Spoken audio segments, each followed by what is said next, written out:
என் மீட்பர் உயிரோடு இருக்கிறார் என்றும் அவர் கடைசி நாளில் பூமியின் மேல் நிற்பார் என்றும் நான் அறிந்திருக்கிறேன். இந்த என் தோல் முதலானவைகள் அழுகி போன பின்பு நான் என் மாம்சத்தில் இருந்து தேவனை பார்ப்பேன். அவரை நானே பார்ப்பேன், அந்நிய கண்கள் அல்ல, என் கண்களே அவரை காணும். அல்லேலூயா. ஆண்டவரே, இந்த வார்த்தைகளை கொண்டு உங்கள் பிள்ளைகளோட நீங்க பேசுங்க. இயேசுவின் நாமத்தில் பிதாவே, ஆமேன். உங்களால் பேலன்ஸ் பண்ண முடியும் அந்த ஃபேன் இல்லாமன்னா நீங்க பண்ணுங்க, இல்லை உங்களுக்கு டிஸ்டர்ப் இல்லைன்னா விட்டுருங்க. அல்லேலூயா. என் மீட்பர் உயிரோடு இருக்கிறார் என்று இயேசு இந்த யோபு எப்ப சொன்னார் தெரியுமா? உங்களுக்கு எப்ப சொன்னார் தெரியுமா? இயேசு கிறிஸ்து பிறப்பதற்கு 4000 வருஷத்துக்கு முன்ன வாழ்ந்த ஒரு மனுஷன். நல்லா கவனிங்க. இந்த யோபு ஆதாம் பிறந்து அந்த ஆதாமுடைய சந்ததியிலே வந்திருக்க வேண்டும் என்று வேத பண்டிகளுடைய கூற்று. ஏன் கேட்டீங்கன்னா, ஆதாமுடைய மீறுதலை பற்றி மட்டும் எழுதியிருக்கிறவர் அங்கே ஆபிரகாமை பற்றியோ ஈசாக்கை பற்றியோ அல்லது நியாய பிரமாணத்தை பற்றியோ அல்லது வேதத்தில் உள்ள மோசே தலைவன் என்று எழுதவே இல்லை பைபிள்ல. ஏன் எழுதலைன்னா, இவர் அந்த நாட்களில் வாழ்ந்தார். 4000 வருஷத்துக்கு முன்னாடி வாழ்ந்த ஒரு மனுஷனுக்குள்ள தெளிவான புத்தி ஒன்று இருந்தது. என்ன தெரியுங்களா? என் மீட்பர் உயிரோடு இருக்கிறார். சொல்லுங்களேன், எந்த சூழ்நிலை பிரதர் யோபு என் ஆண்டவர் உயிரோடு இருக்கிறார் சொன்ன சூழ்நிலை என்ன தெரியுமா? அவனுடைய ஆஸ்தி போனது, அந்தஸ்து போனது, அவனுடைய பிள்ளைகள் போனார்கள். அவன் வாழ்க்கையில யோபு வாழ்வதற்கு எந்த முகாந்தரமே இல்லைங்க, எந்த முகாந்தரமே இல்லைங்க. +2ல 17 மார்க்கு குறைஞ்சு போச்சுன்னு போய் பூச்சி மருந்து குச்சி செத்து போச்சு எங்க ஊர்ல ஒரு பொண்ணு. யோபுனுடைய நிலைமை என்ன தெரியுமா? அவ்வளவு பெரிய கோட்டீஸ்வரன் தெருவிலே உட்கார்ந்து கொண்டிருக்கிறான். தெருவில் எப்படி உட்கார்ந்து இருக்கிறான் தெரியுமா? சாதாரணமா உட்கார்ந்து இல்ல, உடம்பு முழுவதும் ஒரு வகையான கொப்பளங்கள் வந்து அதில் வருகிற சீழனுடைய அந்த வேதனை தாங்காம கொட்டங்குச்சி எடுத்து சொருங்கிட்டு இருக்கான். போற வர பிள்ளைங்கள கல் எடுத்து அடிக்கிறாங்க. யூரின் போக எழுந்து போகிறான். ஒரு சின்ன பையன் வந்து காலை தட்டி விடுறான் யோபுவை.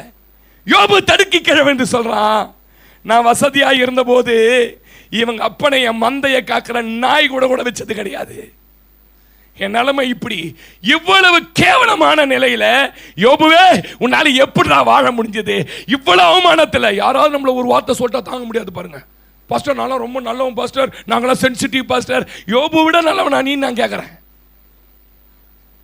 இந்த அவமானத்தில் எப்படி யோபு வாழ முடிஞ்சதுன்னா, எனக்கு ஒண்ணு தெரியும், என் மீட்பர் உயிரோடு இருக்கிறார். என் நிலை என்ன மாறினாலும் சொல்ல மாட்டேங்கிறீங்க. ஆமேனே.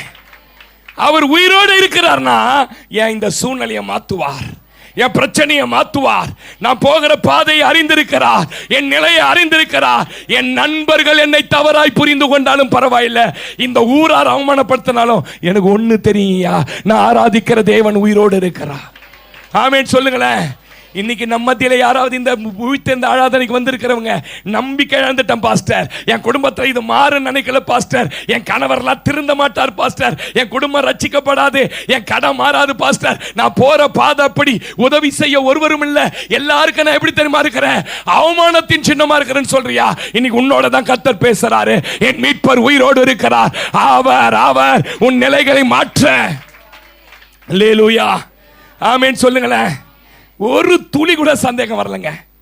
ஒரு துளி கூட சந்தேகம் சொல்லுவோம்ல, சந்தேகம் ஒரு துளி கூட யோபுக்கு வரலங்க. இந்த தோல் முதல்ல அழுகி போனாலும் நான் அவரை பார்ப்பேன். நீங்க என்ன வேணாலும் என்னை பத்தி சொல்லுங்க. இன்னைக்கு அந்த தெளிவும் அந்த சந்தேகம் இல்லாத மனப்பான்மை ஒரு விசுவாசிக்குள்ள வந்துடுச்சுன்னு வச்சுக்கோங்களேன்.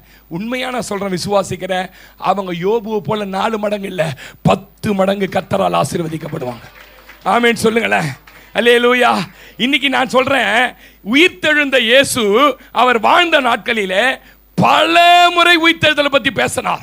ஜனங்கள் மத்தியில பேசினார், சீஷர்கள் மத்தியில பேசினார், எல்லார் மத்தியில நான் மரிப்பேன் 3ஆம் நாள் உயிர்ப்பேன். ஆனா யாருக்குமே நம்புறதுக்கு எந்த விதமான முகாந்திரமே ஏற்படல பாருங்க. சீஷர்களே நம்பலங்க அவர் உயிரோட வருவார்னு, உயிர்த்தெழுந்தவரையே நம்பலங்க. அவங்க ஒரு பேய் பார்க்குற மாதிரி பார்த்தாங்க, ஈவில்னு போட்டிருக்கு. இன்னைக்கு திருச்சபையை நான் அந்த கண்ணோட்டத்தோட பார்க்கிறேன். யோபு எந்த விதமான வேத புத்தகம் இல்லாத போது, எந்த விதமான சபையில எங்களுமாய் வசனத்தை வியாக்கியானம் பண்ணி பேசுகிற ஊழியர்கள் இல்லாத போது, எந்த கண்கார்டன்ஸ் இல்லாத போது, எந்த டிக்ஷனரியும் இல்லாத போது என் மீட்பர் உயிரோடு இருக்கிறார் என்று சொல்லி இருப்பாரானால் திருச்சபையே, இந்த திருச்சபையை இப்படி பார்த்து சொல்றேன், நீங்க அப்படி இருக்க கூடாது. இயேசு உயிரோடு இருக்கிறார் என்பதை ஆணித்தரமா நம்பணும். சொல்ல மாட்டீங்க ஆமே. இன்னைக்கு திருச்சபையில இப்படி ஒரு கூட்டம் உண்டு, உங்களை சொல்லவே இல்லை, நான் திருச்சபையில சொல்லிட்டு இருக்கிறேன். இப்படி ஒரு கூட்டம் உண்டு. எப்படி? அதெல்லாம் சும்மாங்க, நம்மளை பயமுறுத்ததுக்காக சாமின்னு ஒன்று வச்சிருக்கிறாங்க. சின்ன வயசில் பார்த்துருக்கீங்களா? அந்த உருண்டெல்லாம் செஞ்சு வைப்பாங்க பாருங்க. நம்ம திருடிடுவோன்றதுக்காக ஒரு வார்த்தை சொல்லுவாங்க, இது எடுத்துட்டா சாமி என்ன பண்ணும், கண்ணை குத்துன்னுவாங்க பாருங்க. நான் அதுக்கே பயந்து உண்டு எடுக்க மாட்டேன். நான் அப்படி இன்னைக்கு நிறைய பேர் இப்படி தான் சொல்றான், எங்க சாமின்றது கண்ணை குத்திருன்றதுக்காக வச்சிருக்கிறாங்க. இந்த சாமி கண்ணை குத்துற சாமி இல்ல, கண்ணை கொடுக்கிற சாமி. ஆமேனே சொல்ல மாட்டீங்க. என் சாமி கண்ணை குத்துற சாமி இல்லையா, கண்ணை கொடுக்கிற சாமி. ஏன்னா அவர் உயிரோடு இருக்கிற சாமி.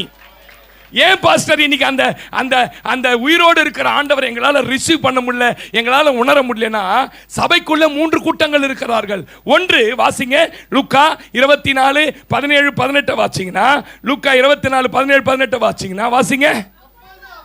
அப்பொழுது அவர்களை நோக்கி, நீங்க துக்க முகம் உள்ளவர்களா என் வாழ்க்கையை நடத்துறீங்கப்பா, என்னவென்று கேட்டார். அவர்களில் ஒருவனாகிய கிலோயப்பா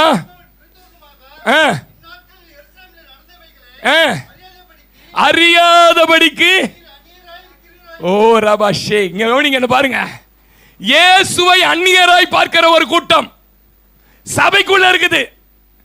பிரதர், இயேசுவை எப்படி பார்க்கறாங்க அவங்க? அந்நியரா நீன்னு கேட்கறாங்க. அப்படின்னா என்ன பார்த்தா, ஸ்ட்ரேஞ்சர். இங்கிலீஷ்ல ஸ்ட்ரேஞ்சர், விசிட்டர்னு போட்டிருக்கணும் டிக்ஷனரியில.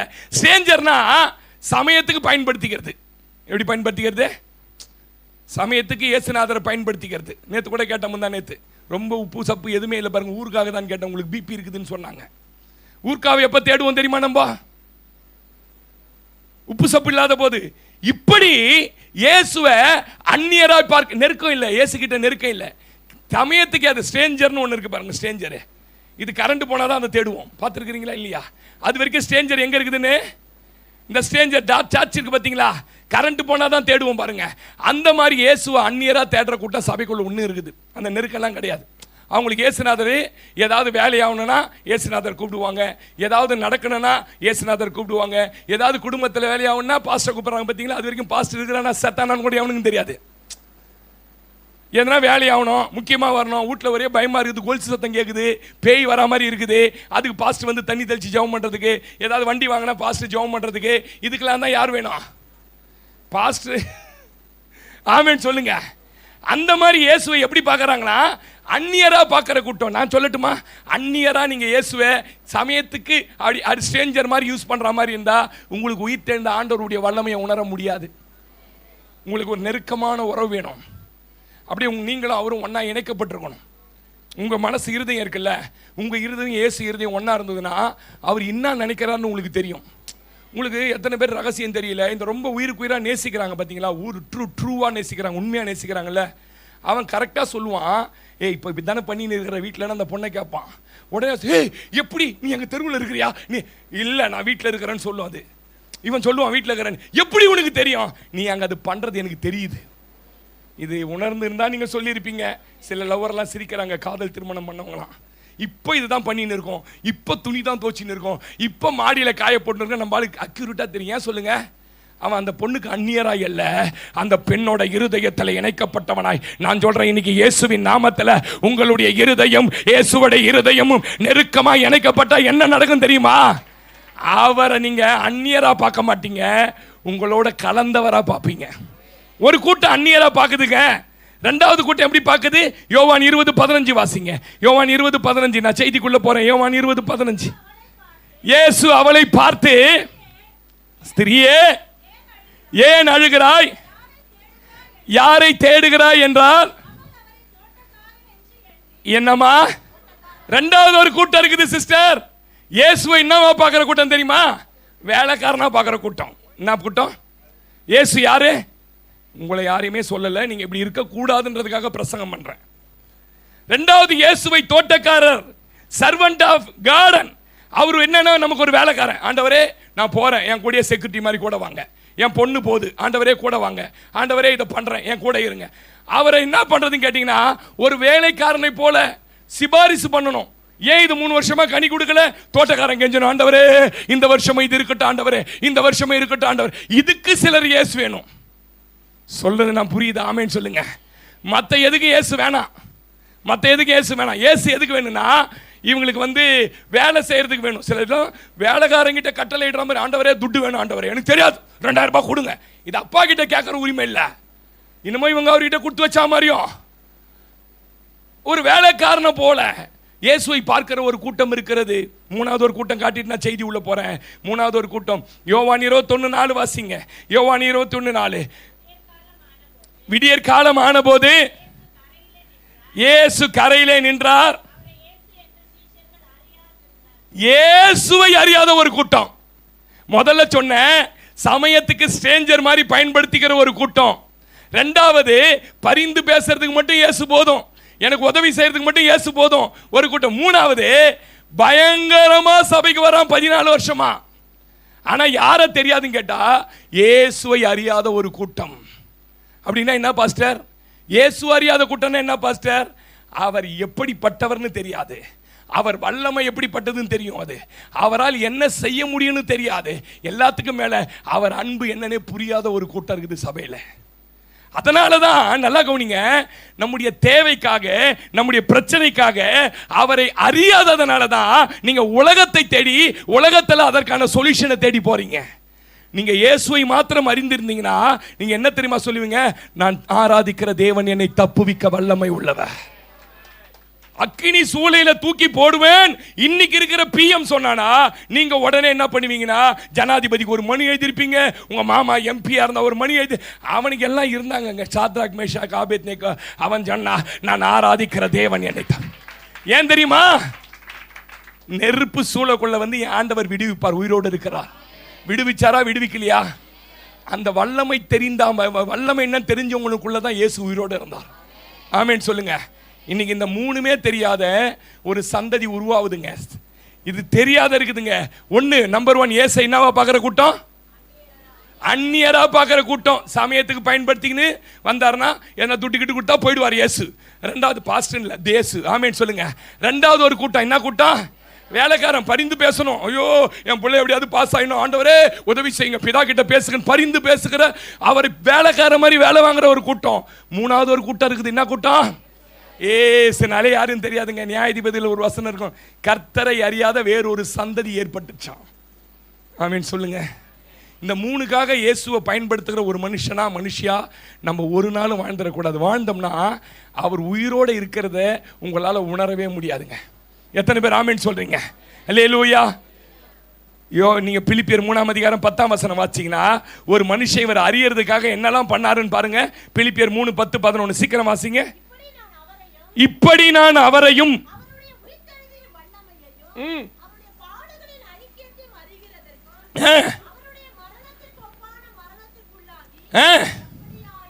எப்படியாவது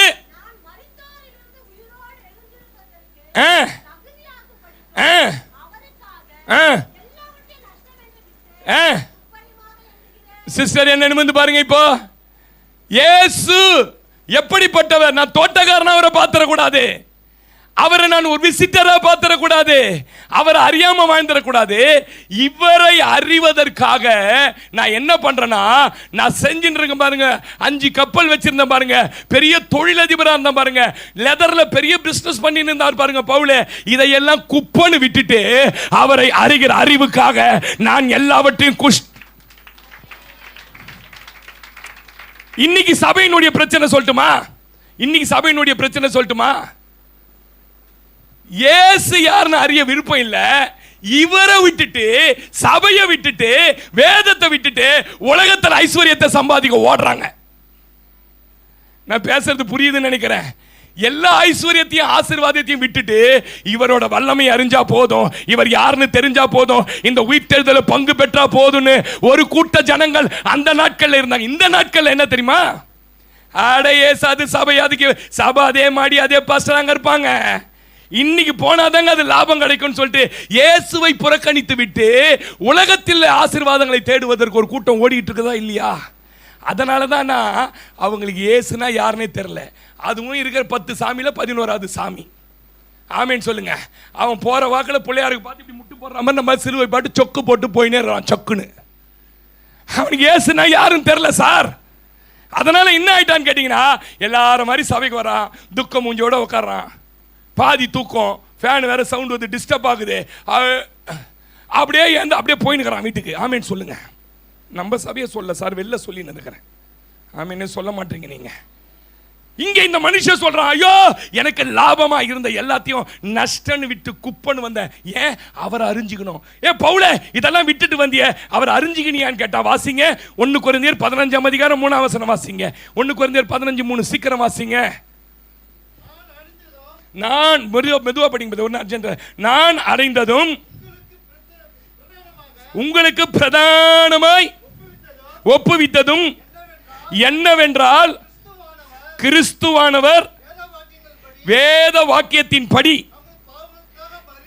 நம்முடைய பாவங்களுக்காக மரித்து அடக்கம் பண்ணப்பட்டு வேத வாக்கியங்களின்படி 3ஆம் நாளில் உயிர் தெழுந்து கேபாவுக்கும் 12 பேருக்கும் தரிசனமானார். அதன் பின்பு அவர் 500 பேருக்கும் அதிகமான சகோதரருக்கு ஒரே வேளையில் தரிசனமானார்.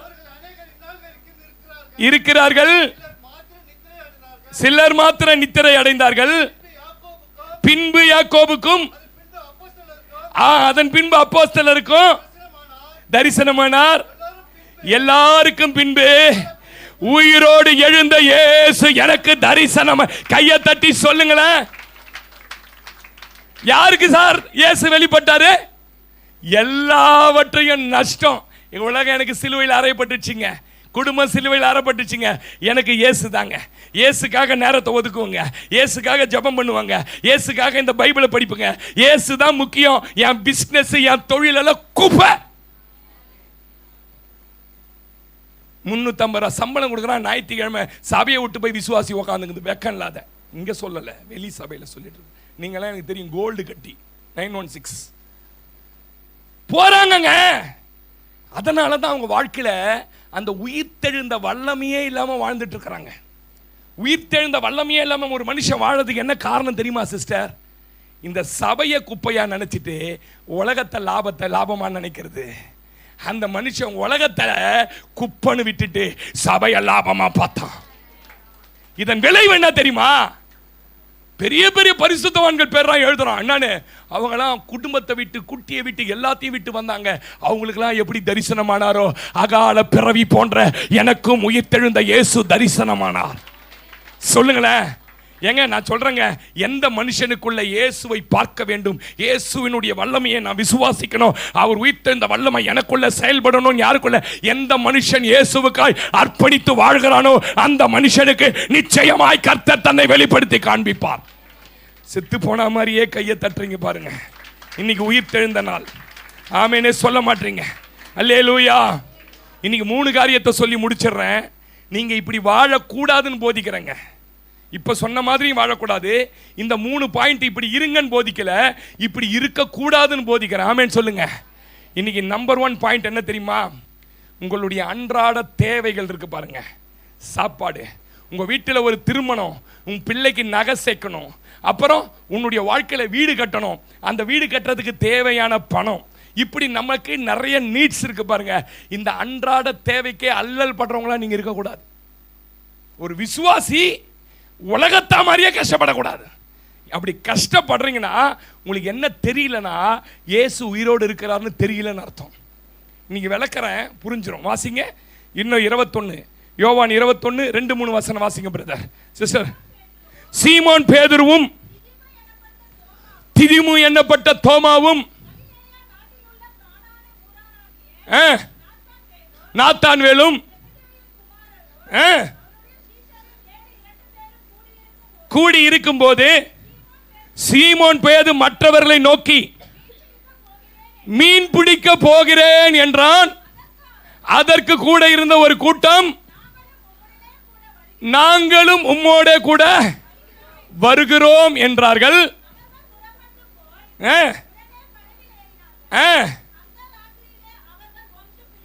போது மகளே நிறுத்து.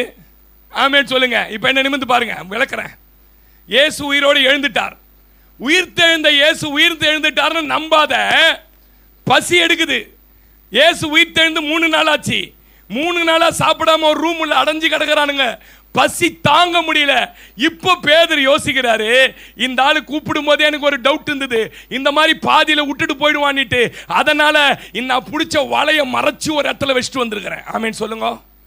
என்னது, ஒரு பாஸ்டர் ஊழியத்துக்கு வந்தாரு பாருங்க, காஞ்சிபுரத்துல இருந்து. டெய்லர், அவர் tailor, lady specialist tailor, cutting நல்லா பண்ணுவார். அவர் ஆண்டவர் ஊழியத்துக்கு கூப்பிட்டார் பாருங்க. ஊழியத்துக்கு வந்தவர் அந்த டேப்பு, அந்த மிஷினு, அந்த கத்திரிக்கோல் எல்லாம் வீட்டில் பத்திரமா தார்ப்பா போட்டு கட்டி வச்சுட்டு வந்துக்கிறார். ஏன் வந்துக்கிறார் சொல்லுங்க? ஒருவேளை ஊழியத்தில் சக்சஸ் ஆகலனா திரும்பி என்ன பண்ணுவார், கட்டிங்க்கு போயிடலான்னு பார்க்குறார். போயிட்டார் கட்டிங்கே. நான் பேசுறது உங்களுக்கு புரியுதுன்னு நினைக்கிறேன் ஆழம். இந்த பேதுரு 3 வருஷம் இயேசுவோட இருந்தார தவிர இந்த மனுஷனுடைய வாழ்க்கையில என் தேவன் ஜீவன் உள்ளவர் என்பதை விசுவாசிக்க முடியாத அளவுக்கு என்ன ஆயிட்டார்னு கேட்டீங்கன்னா, இப்ப சோத்துக்கே அல்லல் படுற நிலைமைக்கு வந்து இயேசுவை விட்டுட்டு இவர் பின்மாற்றத்தில், இவர் மட்டும் பின்மாற்றத்தில் போல ஒரு கூட்டத்தையே கூட்டுன்னு போறாரு பாருங்க. நம்ம ஆளுங்க நம்ம ஊர்லாம் பழைய ஆளுங்க இந்த சிவப்பு புடவை, மஞ்சள் புடவை, திருத்தணி போண்டு மேல்மருவத்தூர் போன கேஸெல்லாம் ரட்சிக்கப்பட்டு சபை உள்ள வந்து பாருங்க. ஆனால் புடவை அயன் பண்ணி வச்சுட்டு வந்துக்குது மேலே. இங்கே ஒரு வேலை நடக்கலைன்னா, இங்கே ஒரு அற்புதம் கிடைக்கலனா திரும்பி என்ன பண்ணிடுறது, கழுத்தில் ஒரு மாலையை போட்டு எங்கே போயிடலாம்? சொல்ல மாட்டீங்க ஆமீனு. நீங்கள் இல்லைங்க, அதை தான் நான் ஆரம்பத்தில், நீங்கள் யாருமே இப்படி கிடையாதுங்க. சில ஆள்லாம் பார்த்தீங்கன்னா இங்கே ஒரு சபை, அங்கே ஒரு சபை, அங்கே ஒரு சபை, அங்கே போகலாம், இங்கே தலையை கொடுக்கலாம், அங்கே தலையை கொடுக்கலாம். ஏன் எங்கே போனாலும் ஒன்றும் நடக்காது அவனுக்கு. நான் சொல்கிறேன், இந்த பலிபீட்டல் நின்று ஏன் உயிர்த்தெழுந்த இயேசுவின் மேலே உனக்கு நம்பிக்கை இல்லை? என்னவாயிட்ட? பின்மாற்றக்காரனா போயிட்ட பேதுரு. உன்னை எதுக்கு அழைச்சா தெரியுமா? மனிதர்களை பிடிக்கிறவர்களாய் ஆக்குவேன்னு அழைச்சாரு. நீ மனுஷனை பிடிக்க வேண்டிய ஆளு. எப்பேற்பட்ட நேரடி அழைப்பு! இந்த அழைப்பை விட்டுட்டு மீன் பிடிக்கிறதுனா என்ன தெரியுமா அர்த்தம்? கடல்னா என்ன தெரியுமா அர்த்தம்? உலகத்துக்கு அர்த்தம் கடிக்கிற மீன், கொத்தர மீன், போற மீன், வர மீன் எல்லாம் உள்ளக்குது. இதுக்குள்ள போய் உனக்கான ஜீவனத்துக்கு ஆதாரத்தை தேடுறிய. இயேசு செத்து போயிட்டாரா? சொல்லுங்க, நான் இப்படி சொல்லட்டுமா? பெரிய பேதுரு, எக்ஸ்பீரியன்ஸ் ஃபிஷர்மேன், அன்னைக்கு ராத்திரி போல ஒரு சின்ன குஞ்சு மீனை கூட பிடிக்கல. இயேசு உயிரோட இல்லை நம்பி எவனா உலகத்துக்குள்ள போறானோ அவன் வாழ்க்கை ஜீரோ. நான் சொல்ற சத்தியம் உங்களுக்கு பிடிக்கணும், புரியணும். நான் சொல்றது கொஞ்சம் கடினமா இருந்தாலும் நான் சத்தியத்தை பேசுறேன். உலகத்துக்குள்ள யார் தன்னுடைய ஜீவனத்துக்கான அடிப்படையை தேடி போறாங்களோ, இயேசுவை விட்டு இயேசுவோட இணைஞ்சு போங்களேன், நீங்க கொத்து கொத்தா பிடிப்பீங்க. நீ படிப்புக்கு ஏற்ற வேலை கிடைக்காது, அதுக்கு மிஞ்சின வேலை கிடைக்கும். சொல்லுங்க ஆமென் சொல்லுங்க.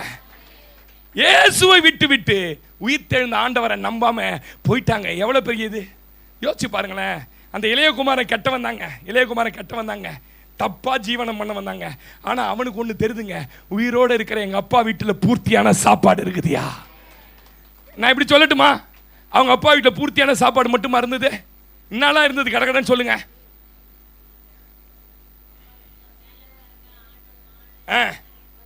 அப்புறம் இதுதான் உங்களுக்கு தெரிஞ்சது. அவங்க வீட்டில் நகை இருந்தது. என்ன இருந்தது? நகை இருந்தது. கல்யாணத்துக்கு தேவையான நகைலாம் இயேசு கொடுப்பார். ஆமேனே சொல்ல மாட்டீங்க. பொண்ணை பெற்று வச்சிருந்தா கவலையே படாத. என் கூட அலெக்ஸ்னு ஒரு அண்ணன் இருந்தார், மிஷினரி ஐஎம்எஸ்ல இருந்தார். பிள்ளைங்கெல்லாம் வட இந்தியாவில் ஊழியம் செஞ்சுட்டு இங்கே வந்தாங்க. அண்ணா பிள்ளைக்கு என்னென்ன மாப்பிள்ளைக்கு பிள்ளை, கர்த்தர் செய்வார் சந்தோஷ் பாஸ்டர், கர்த்தர் செய்வார் சந்தோஷ் பாஸ்டர். அவர் வாயிலேருந்து வர வார்த்தை 10 ரூபாய் கிடையாது, 12,500 ரூபா கொடுப்பான் மிஷினரியில் சம்பளம். அதில் 2 பிள்ளைங்களை வளர்க்கணும், வீடு வாடகை எடுத்து நடத்தணும். நடந்தது என்ன தெரியுமா? ராஜ் எலக்ட்ரிக்கல்ஸ்னு ஒரு கடை இருக்குது, ராஜ் எலக்ட்ரிக்கல்னு சொல்லிட்டு அம்பத்தூரில். அவங்க ஐஎம்எஸ் மேலே ரொம்ப, மிஷினரி மேலே ரொம்ப ஒரு ஈடுபாடு உள்ளாள். இந்த அண்ணனுடைய நிலைமையை பார்த்து கேட்டு அவங்களே அவங்க ஊரில் ஒரு மாப்பிள்ளை பார்த்து அவங்களே அம்பத்தூர் சிஎஸ்எஸ் சர்ச்சில் கல்யாணம் பண்ணி அவங்களே ஒரு ஹாலை எடுத்தாங்க, ரிசப்ஷன் நடத்தி 10 ரூபாய் இல்லாமல் மட்டன் பிரியாணி போட்டு. ஆமேனே சொல்ல மாட்டீங்க. நான் அந்த கல்யாணத்துக்கு, என் மனைவி அந்த கல்யாணத்துக்கு போய் சாப்பிட்டு வந்தோம். எவ்வளோ செலவாச்சின்னு கேட்டால் அவர் சொல்கிறாரு 10 ரூபா கூட அதில் வந்ததெல்லாம் மொய் லாபம். சொல்ல மாட்டீங்க. ஐயா யார் இயேசு? இயேசு யார் தெரியுமா? இயற்கைக்கு அப்பாற்பட்ட விதத்தில் உன் வாழ்க்கையில உன் தேவைகளை சந்திக்கிறவர். ஆமேனே பேச மாட்டீங்க நீங்க. அல்லேலூயா. அப்பா வீட்டுல நகை இருக்குதுங்க. அப்பா வீட்டுல பையன் கொஞ்சம் வளர்ந்துருப்பான்னு இது வரைக்கும் 40ஆம் நம்பர் சட்டையை தான் வச்சிருந்தாரு. இப்ப 42ஆம் நம்பர் சட்டையை எடுத்து வச்சிருக்கிறார். உன் தேவை என்ன என்பதை அறிந்து. நான் யோசிப்பேன், எகிப்திலிருந்து புறப்பட்ட போது 7 வயசுங்க. 7 வயசு பையனுக்கு இவ்வளவு பெரிய செருப்புங்க. அவன் கானானுக்குள்ள போகும்போது 47 வயசுங்க. 47 ஆளுக்கு 10ஆம் நம்பர் செருப்பு வரைக்கும் வளர்த்த என் தேவனால முடியும். அவன் மேல இருந்த வஸ்திரம் பழசா போல. இதுதான் இயேசு. இதை நீங்க நம்பணும். வஸ்திரம் வச்சிருந்தாருங்க, செருப்பு வச்சிருந்தாராங்க. எங்காலு இந்த மாதிரி தகப்பனை பாத்துக்கிறீங்களா? நீங்க புருஷனையே பார்க்க முடியாது. என்ன சைஸ் உனக்குன்னு கேட்பா. அங்கிருந்து போன் பண்ணிக்கின்னு 10 வருஷமா கூட தெரிய குடும்பம். பொண்டாட்டி சைஸ் செருப்பு தெரியாது அவனுக்கு. ஆனா அவருக்கு செருப்பு சைஸ் கூட தெரியா. இந்த அறிவு 3 வருஷம் இயேசுவோட நடந்த 30 வருஷம் விசுவாசிக்கு தெரியலங்க. வெளியில இருக்கிற ஒரு பாவிக்கு தெரியுது. இவர்கிட்ட வந்தா எல்லாவற்றையும் இவர் சந்திப்பா. சொல்ல மாட்டீங்க நீங்க ஆமேனே. அல்லேலூயா. உயிரோடு இருக்கிற தகப்பனை தேடி பாருங்க. அவர் கிட்ட வந்து பாருங்களேன். நீங்க நினைச்சு பார்க்க முடியாத அதிசயமா உங்களை நடத்துவார். உங்களுக்கு சொல்லட்டுமா, இன்னைக்கு நிறைய பேர் பிரச்சனையில் இருக்கிறீங்க, கடன்ல இருக்கிறீங்க, தேவையில் இருக்கிறீங்க. இதுல புலம்பி வீட்டில் இருக்கிறவங்க எல்லாம் எரிச்சல் படுறீங்க. என்ன காரணம் தெரியுமா? இயேசு உயிரோடு இருக்கிறான்னு உங்களால விசுவாசிக்கவே முடியல. நீங்க சொல்றீங்க, நான் போய் உழைச்சாதான் துட்டு, நான் போனாதான் சோறு, நான் போனா இப்படி சொல்ற வரைக்கும் நீ உழைச்சே சோறு போட்ட செத்துருவேன். இதை சொல்றதை மாத்திட்டு இயேசு இருக்கிறார், என் தேவையை சந்திப்பா. ஏங்க, ஊருக்கே சோறு போடுறாங்க. ஊருக்கே களஞ்சியத்தை திறந்து புள்ள சோறு கொடுத்துனுக்கிறான் யோசேப்பு. வாரி வாரி வழங்குறான் வரவனுக்கெல்லாம். ஆனா அப்பா வீட்டுல நிலைமை என்ன தெரியுமா? அப்பா ஒருத்தர் முகத்தை பார்க்கறாங்க. டேய், பசி எடுக்குதுடா, வயசான கிழவன்டா, நானு செத்துருவம் பழகுதுடா, சாப்பாடு எங்கன்னா பிச்சை எடுத்துன்னு வாங்கடான்றான் யாக்கோபு. படிச்சிருக்கீங்களா பைபிள்? வாசிங்க 42:1-2 வாசிங்க சிஸ்டர்.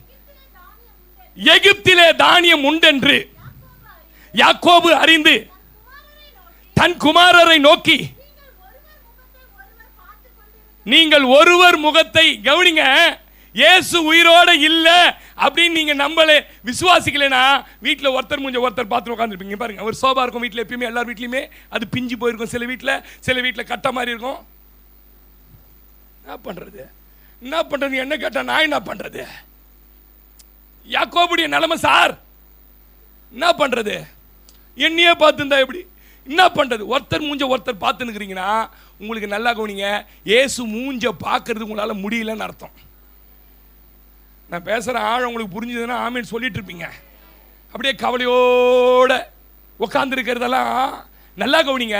ஒருத்தர் முகத்தை ஒருவர் பார்க்க முடியாது, பார்த்துட்டு இருக்கிறதுனா இயேசுவின் முகத்தை தேட முடியாத நிலையில் இருக்கிறீங்கன்னு அர்த்தம். அப்புறம் சிஸ்டர் அடுத்து வாசி. எகிப்திலே தானியம் உண்டென்று கேள்விப்படுகிறேன்.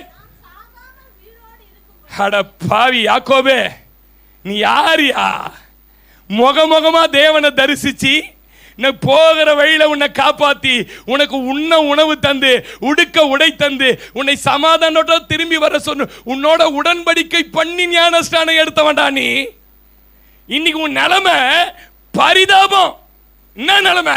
சாப்பாடு கச்சா போதும் சார் ஒரு நாளைக்குன்ற நிலைமைக்கு வந்துட்டான் யாக்கோபு. ஆமீன் சொல்ல மாட்டீங்களே. ஏன்? தான் புள்ள உயிரோடு இருக்கத நம்பல.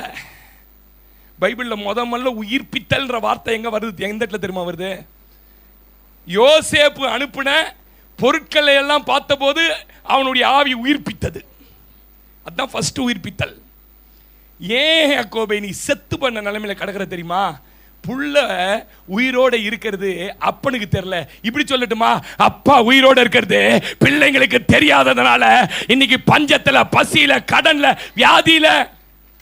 சொல்ல மாட்டீங்க ஆமீனே, சொல்ல மாட்டீங்க நீங்க. யாக்கோபு குடும்பம் சாகாம எங்கேயாவது போய் ஆகாரம் வாங்கி வர பிழைத்தால் போதும் பிச்சைக்கார நிலைமைக்கு வந்துட்டாங்க. டெய்லி எப்படியா சாப்பிட்டா போதும். இன்னைக்கு யாராவது இருக்கிறீங்களா? பாஸ்டர் என்னன்னே தெரியல பாஸ்டர், என்ன நடக்க போகுதுன்னே தெரியல பாஸ்டர், பயங்கரமான சூழ்நிலை. ஒன்னு சொல்றேன், உன் அப்பா நல்லவனுக்கு சாப்பாடு கொடுக்கிறார், உன் அப்பா கெட்டவனுக்கு சாப்பாடு கொடுக்கிறார். கையெல்லாம் தட்டாதீங்க, வலிக்கும். தட்டுங்க, அப்படியே மெதுவோட தட்டுற மாதிரியே தட்டுங்க. நல்லோர் மேலும் தீயோர் மேலும் நீதியின் சூரியனை உதிக்க பண்றாரியா. போய் பாரியா, கொள்ளை அடிக்கிற கொள்ளை பண்ணுவேன் எவனும் பெரிய பெரிய வீடை கட்டின்னு இருக்கிறான். நம்பால் மட்டும் அப்படியே வருது. எப்படியா வருது? 22 வருஷத்துக்கு முன்னே புடவை ஒன்றுக்கு வெளுத்து போய் நாய் தொத்தினே வருது பின்னாடி. அப்படியே சபைக்கு வந்து துக்க முகத்தோடு வந்து, ஏன் ஏசு உயிரோடு இருக்கிறாரு. மாரியாத்தா கோயிலுக்கு போகிறோம், நல்ல புது புடவை கட்டின்னு போகிறான். நம்பால் எப்படி வருது சொல்லுங்க? நான் பேசுறது உங்களுக்கு புரியணுங்க. என் அப்பா ஊருக்கெல்லாம் அள்ளி கொடுக்குறாருயா. அனில் அம்பானி கொடுக்கறது எங்க அப்பா, எல்லா அம்பானிகளுக்கும் கொடுக்கறது என் அப்பாயா. ஆனா அவர் பிள்ளைங்க ஏன் தெரியுமா பட்டினியில ஒரு நாள் செத்தா போது சொந்த குடும்பம் கிடக்குதுயா. ஏன்? அவன் உயிரோடு இருக்கத நம்பல. யோசேப்பு செத்து போயிட்டான்னு யார் யாரோ சொல்றாங்க உலகத்துல. இயேசுன்னு ஒருத்தர் கிடையாது, சும்மா அவர் வெளிநாட்டு கடவுளே அது இதுன்னு சொன்னதெல்லாம் உன் மண்டை உள்ள ஏத்திக்கின்னு இருக்குமோ ஒரு வேலைன்னு அவர் செத்து போனவரா மாத்திட்ட உள்ள. அதனால உன்னுடைய அன்றாட தேவைக்கு பரிதாபமான நிலைக்கு பல விசுவாசி வந்துட்டான். எப்படி நடத்த போறோம், எப்படி கட்ட போறோம் வீடு? அவர் கட்டி தருவாருங்க. நான் சொல்றேன் விசுவாசமா, நான் சொல்றேங்க. அவர் உயிரோடு இருக்கிறார்னா நான் சொல்றேன், என்ன வாழ வைக்கிறவர் என்னையும் வாழ வைத்து உயிரோட வைப்பார். சொல்ல மாட்டீங்க. அல்லேலூயா. இந்த அகோர நிலையை நினைச்சு பாருங்களேன். இது தேவைதானா? அவர்கள் குறித்து தேவ சித்தை இதா? உன்னை குறித்து தேவ சித்தை இதா மகளே? 5க்கும் 10க்கும் போய் நின்று கடன் பட்டு அதை பட்டு இதை. ஏன் பாஸ்டர் அப்படி இருக்குதுன்னா, நீ உயிர் தெழுந்த இயேசுவை நம்பல. நான் என் வாழ்க்கையில் ஒரு காலத்தில் அப்படி தான் இருந்தேன்.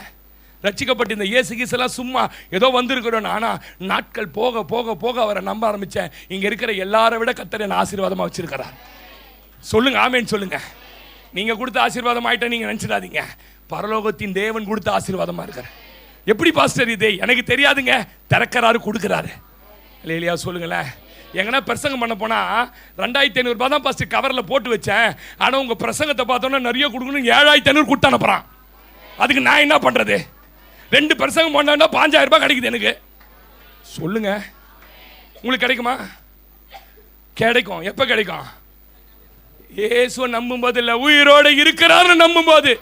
எல்லாம் தான் இயேசுவை நம்புற மாதிரி வடை சொல்கிற மாதிரி வந்து உட்காந்துங்குது. நான் சொல்கிறது உயிரோடு இருக்கிறாருன்னு நம்பணும்.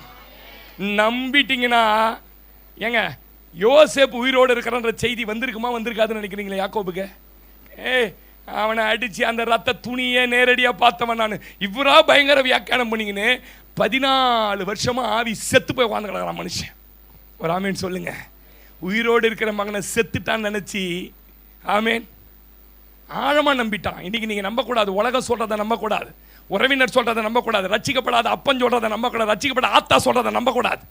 அவன் சொல்லுவான், சர்ச்சைக்கு போறிய என்ன நடந்தது, உங்கள் இயேசுநாதர் இருந்தால் இது ஏன் நடக்குது, அது நடக்குது. இதை மண்டை உள்ள ஏற்றின்னு இருந்தால் உன் வாழ்க்கையில் நீ தினந்தோறும் டெய்லி பிரெட்டுக்கு அலைகிற நிலைமைக்கு வந்துடும். ஆமீன் சொல்லுங்க. யோசேப்பு முழு உலகத்துக்கும் சாப்பாடு கொடுக்குறார். அல்லேலூயா. இயேசு ஆரம்பிக்கும் போது அற்பமாக தெரியுங்க.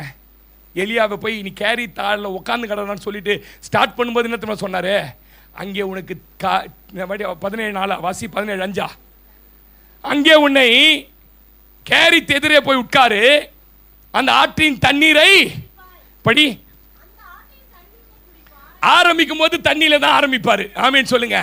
தண்ணி காட்டுற மாதிரியே இருக்கும் நம்மளுக்கு. ஆமேன்னு சொல்லுங்க. நானும் ஊழியத்துக்கு வந்தபோது எனக்கு விசுவாசி கிடையாது, சபை கிடையாது, ஒன்றும் கிடையாது. காணிக்க 10 ரூபாய் கொடுக்கறதுக்கு ஆள் கிடையாது. நம்புவீங்களா? விட்டுட்டு ஊழியத்துக்கு வந்தேன். தண்ணி காட்டுற மாதிரி தான் இருந்தது எனக்கு. தண்ணி காட்டுற மாதிரி தான் இருந்தது என் வாழ்க்கை. நீ அந்த ஆற்றின் தண்ணீரை குடிப்பாய், அங்கே உன்னை போஷிக்க. காக்கா கையிலேருந்து சாப்பாடு என்ன வாங்கி சாப்பிட்டாலிங்க என்ன இருக்கிறீங்களா? நம்ம கையில இருந்தா காக்கா வாங்கி சாப்பிடும். கொடுக்காத வீட்டில் இருந்தால் கொடுக்க வைப்பார். அதான் ரகசியம். எவன்லாம் நீங்க கொடுக்க மாட்டான் திருட்டு கோட்டு நினைச்சியோ அவன் கையாளி உங்கள்த திருடிட்டான்னு நினைச்ச பத்தியா, அவன் கையாலே தந்து கொடுக்க வைப்பார். ரகசியம் சொல்லட்டுமா? இப்போ நான் இப்படி சொல்றேன் பாருங்க. முத உலகத்திலேயே கிரில்டு சிக்கன் சாப்பிட்டால் நம்பால் தான். யாரு? எலியா. முதல்ல சிக்கன் ரோல் இருக்கு பார்த்தீங்களா? ரோலு நம்ப மாட்டீங்க நான் சொன்ன. அதான் அப்படி பார்க்குறீங்க பாருங்க. சரி, நான் எப்படி கேட்குறேனே, சப்பாத்தியை காக்கா இப்படி தூக்கின்னு வருதுன்னு வச்சிங்களேன், அது எப்படி சிக்கன் எடுத்துன்னு வரும்? அதனால் அங்கே சிக்கன் ரோல் ரெடியாக மடித்து காக்கா 2 காக்கா வாயில் தூக்கின்னு வந்து நம்ம ஆளுக்கு போடுது. ஃபஸ்ட்டு சிக்கன் ரோல் சாப்பிட்டால் நம்பால் தான். அந்த லெக்கில் ஒன்று போடுறாங்களா, அது பேர் என்னது? லாலிபாப். லாலிபாப் சாப்பிட்டால் நம்பால் தான். நான் என்ன சொல்ல வரேன் தெரியுமா? அப்பாவை நம்மனா தேசம் முழுவதும் பஞ்சம் இருக்கலாம், அவர் பிள்ளைகளை போஷிப்பதற்கு அவர் வல்லமை உள்ளவர். எத்தனை பேர் நம்புறீங்க? ஆமேனே சொல்ல மாட்டீங்க. இங்க இந்த அறிவு வரணுங்க, உங்களுக்கு இந்த அறிவு வரணுங்க. அதனால தான் ஓசியா 4:6 சொல்றாரு, என் ஜனங்கள் அறிவு இல்லாம என்ன ஆயிட்டாங்க, அழிஞ்சிட்டு இருக்காங்கன்னு அர்த்தம். இன்னைக்கு நீங்க போங்க, உங்க தேவை நான் 1000 ரூபாய் வந்து 1000 சந்திக்க வல்லமை உள்ளவர். 10,000 இருந்தா தான் நீ உயிரோட வாழ முடியும்னா 10,000 கொடுக்க வல்லமை உள்ளவர். ஒரு காலகட்டம் போய் 10 லட்சம் இருந்தா தான் நீ வாழ முடியும்னா 10 லட்சத்தை கொடுக்க நான் ஒரு கட்டம் போவுங்க. நீங்க உங்களுக்கு தெரியுமா நான் ஆரம்பிக்கும் போது, ஆண்டவரே ஊழியத்துக்கு வந்துட்டு, ஆண்டவரே எனக்கு என் மனைவி பிள்ளைக்கு பசி இல்லாத சோறு போடு ஆண்டன்னு ஆரம்பத்தில் ஜெபம் பண்ணேன். இப்போ என் திமிர் என்ன ஜெபம் பண்ணிக்கிறேன் தெரியுமா? எனக்கு தெரியாது, 2 கோடி வேணும். எவ்வளோ? ஆரம்பிக்கும் போது 3 வேளை சோறு, இப்போ கோடிக்கு வந்துட்டேன். இன்னும் கொஞ்ச நாள் போனால் பில்லியனுக்கு போவேன். பொறாமையா பார்க்குது பாரு இந்த பொண்ணு, மூஞ்சே அப்படித்தானா இல்லை என்னன்னே தெரியல. எப்படி பாஸ்டர் உங்களுக்கு கொண்டு கிடைக்குது? என்ன மாதிரி நீ விசுவாச வாழ்க்கைக்கு வாத்து கிடைக்கும். ஆமேன்னு சொல்லுங்க. அன்னைக்கு 1000 ரூபாய்க்கு அழுத சார், இன்னைக்கு 2 கோடி ரூபாய் 2 சர்ச்சு கட்டணும். நேற்று ஒரு ரிட்ரீட்டுக்கு போனோம், சாரி டீச்சர் ட்ரைனிங் போனோம். அந்த பாஸ்டர் ஐயா சொல்கிறாங்க, பிரதர் நீங்களே உங்கள் சர்ச்சில், நம்ம சர்ச்சில் இடம் இல்லை. நான் நினச்சேன் அப்போ தான் பார்த்துங்க, ஒரு 4 கிரவுண்ட் இடத்த வாங்கி அதில் செடியெலாம் வச்சு இந்த மாதிரி நடக்கிறதுக்கு ஒரு இடத்த கட்ட போகிறேன். நீங்கள் நம்பினா கையை தட்டுவீங்க, இல்லைன்னா விட்டுடுங்க. இதுக்கு எனக்கு தேவை 4 கோடி. 4 கோடியில் 1 கோடி கூட உங்ககிட்ட 1 ரூபாய் கூட கேட்க மாட்டேன் உங்ககிட்ட. எனக்கு ஒன்று தெரியும், எனக்கு ஒத்தாசை வருகிற பர்வதம் என் இயேசு இருக்கிறார், அவர் உயிரோடு இருக்கிறாரு. என் தேவை எவ்வளவு நாளும் சந்திப்பார். ஆமென். இந்த பசங்களை எத்தனை கவர்மெண்ட் ஸ்கூல்ல சேர்க்கும் போது நினைச்சு பார்த்துக்கிறீங்களா? இதுக்கு வருஷத்துக்கு 1 லட்சம் ரூபாய் ஃபீஸ் கட்டுறதுக்கு எப்படி வரும்னு நினைச்சிருக்கிறியாமா? நீ நினைச்சிருக்கிறியாமா? ஆனால் பிரைவேட் காலேஜில் எப்படி படிக்க வச்சோமா? படிக்க வச்சார். அதை தான் சொல்றேன், அந்த நேரத்தில் அதை தர்றதுக்கு என் ஆண்டவரை போல நல்லவர் இந்த உலகத்தில். ஏன் உன் மேல இருக்கிற அழைப்பு முதல்ல புரிஞ்சுக்க பேதுரு. நீ பின்மாற்றம் அடைஞ்சது இல்லாம உன் வீட்டில் இருக்கிற மொத்த பேரையும் பின்மாற்றம் அடைய வச்சிட்ட. இப்போ உன் வீடே அப்படிங்கிற பின்மாற்றத்தின் வீடு நம்பர் 1. அழுது அழுது அழுது பெரிய 37 லட்சம் கடன் வாங்கிட்டார் இவரு. இதுக்கு கப்பல் ராஜன் கிட்ட தான் அடிக்கடி சொல்லுவேன், 350 கோடி ரூபாய் கப்பல் கவுந்த மாதிரியே கிராமர் சிலாரலாம் போச்சு, வாழ்க்கையில எல்லாம் போச்சு. ஏன்னா செத்து போற 84 வயசு உனக்கு, மூஞ்சி அதிகம் பாருங்க. பின்மாற்றத்தில் கூட்டு போயிட்டாங்க ஒரு கூட்டத்தை. ஆனா என் அன்புள்ள தேவன் கரையில நின்று, உன்னால எதுவுமே பிடிக்க முடியாதியா, உன்னால எதுவுமே சம்பாதிக்க முடியாது, உனக்கு தேவையான அத்தனையும் கரி நெருப்பு போட்டு உனக்கு ஆயத்தம் பண்ணி கரையில வைத்து அன்பு காட்டுகிற தெய்வம் தீபாராஷே. எத்தனை பேர் ஆமென் சொல்றீங்க? தேசத்தில் நான் ஆசீர்வாதமாய் இருப்பேன், வேலையிலும் ஆசீர்வாதமாய் இருப்பேன், என் வீட்டில் ஆகாரம் குறைவதில்லை, என் தேவைகள் ஒன்றும் தடையில்லையே, என் வீட்டில்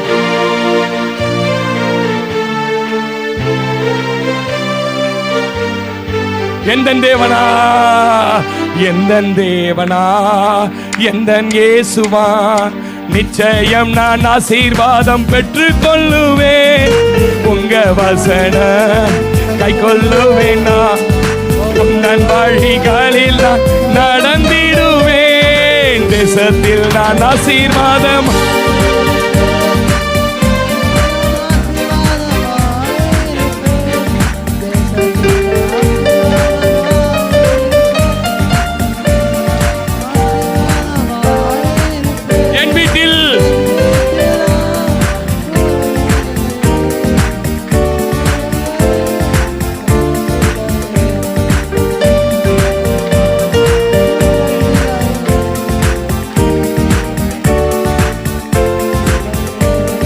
ஆமே. 41:56 வேதம் சொல்லுது, வாசிங்க.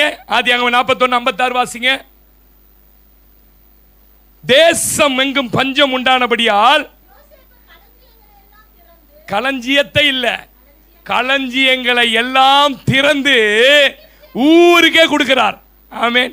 எத்தனை பேர் இதை நம்புறீங்க? பிரதர், ஆர்டருக்காக வெயிட் பண்றீங்களா? மனுஷனை நம்புறேன். இந்த வருஷம் ஆர்டர் இந்த மாசம் வரப்போகுதுங்க, ஏதோ ஒன்று நடக்க போதுங்க. களஞ்சியங்கள் உனக்காக இன்றைக்கு திறக்கப்படுவதாக. ஆமென். அல்லேலூயா. பேதுருவ மாதிரி நீங்க அழைப்பு மறந்து போயிட்டு உங்க மேல இருக்கிற அபிஷேகம் தெரியாம உலகமாகிய கடலுக்குள்ள உங்களுக்கு பொழப்ப தேடி போயிடாதீங்க. Please please please. எலியாவை மாதிரி போய் உக்காருங்க. கர்த்தர் வானத்திலிருந்து கொடுக்க முடியாததை கொடுத்து ஆசீர்வதிப்பார். அல்லேலூயா. ரெண்டாவது வாசிங்க. யோவான் 20ஆம் அதிகாரம் 5ஆம் வசனம் வாசிங்க. யோவான் 20:25 20:25 20:25.